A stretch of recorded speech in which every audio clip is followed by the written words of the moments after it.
प्रिय विद्यार्थियों, आज हम कक्षा सप्तमी में वर्ण विचार टॉपिक है, इसका अध्ययन करेंगे। वर्णों पर विचार करेंगे। वर्ण कितने होते हैं इसके बारे में जानेंगे। वर्णाः, तो वर्णों के बारे में जानते हैं। संस्कृते इदानीम 48 वर्णानां प्रयोगः भवति। संस्कृत में इस समय 48 वर्णों का प्रयोग होता है। 48, ठीक है। ते मुख्यतया भागत्रयेण विभक्ता सन्ति। उनको मुख्य रूप से 3 भागों में विभक्त किया गया है, बांटा गया है। कौन कौन से 3 भाग? पहला है स्वराः, दूसरा व्यंजनानि, तीसरा अयोगवाः च इति। ये 3 हैं। यथा, जैसे। जैसे क्या बताया इसने कि स्वर कितने होते हैं? पहला इसमें भाग था स्वरा। स्वर होते हैं 13 में हरिस्व स्वर होते हैं 5 और दीर्घ स्वर होते हैं 8। 5 हरिस्व स्वर होते हैं अ, ई, उ, री, री। अ, ई, उ, री। ठीक है। और दीर्घ स्वर 8 कौन से? आ, ई, उ, री, ए, ऐ, ओ, औ। ये 8 दीर्घ स्वर होते हैं। हरिस्व स्वर पूछे जाए तो कितने हैं? 5। और दीर्घ स्वर पूछे जाए तो 8, और कुल स्वर पूछे जाए तो 13। ठीक है। इसी प्रकार हम व्यंजनों का वर्गीकरण करते हैं।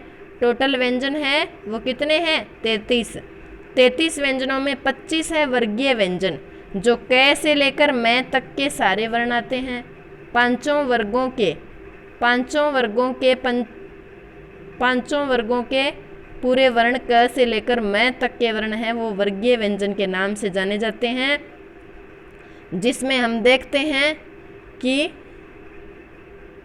वर्गीय व्यंजन में क, ख, ग, घ, ङ, च, छ, ज, झ, ञ, ट, ठ, ड, ढ, ण, त, थ, द, ध, न, प, फ, ब, भ, म। तो ये हो गए हमारे 33 व्यंजनों में से 25 वर्गीय व्यंजन। फिर अवर्गीय व्यंजन है वो 8 है। 25 और 8 कितने हुए? 33। अवर्गीय व्यंजन को आगे 2 भागों में बांटा है।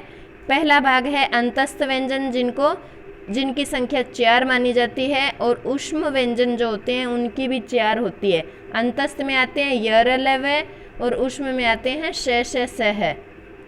तो ये हमारे इस प्रकार से वर्गीय और अवर्गीय व्यंजनों को मिलाकर कुल व्यंजन 33 हुए। अब बात करेंगे अयोगवाह्य वर्णों की। तो अयोगवाह्य 2 वर्ण होते हैं।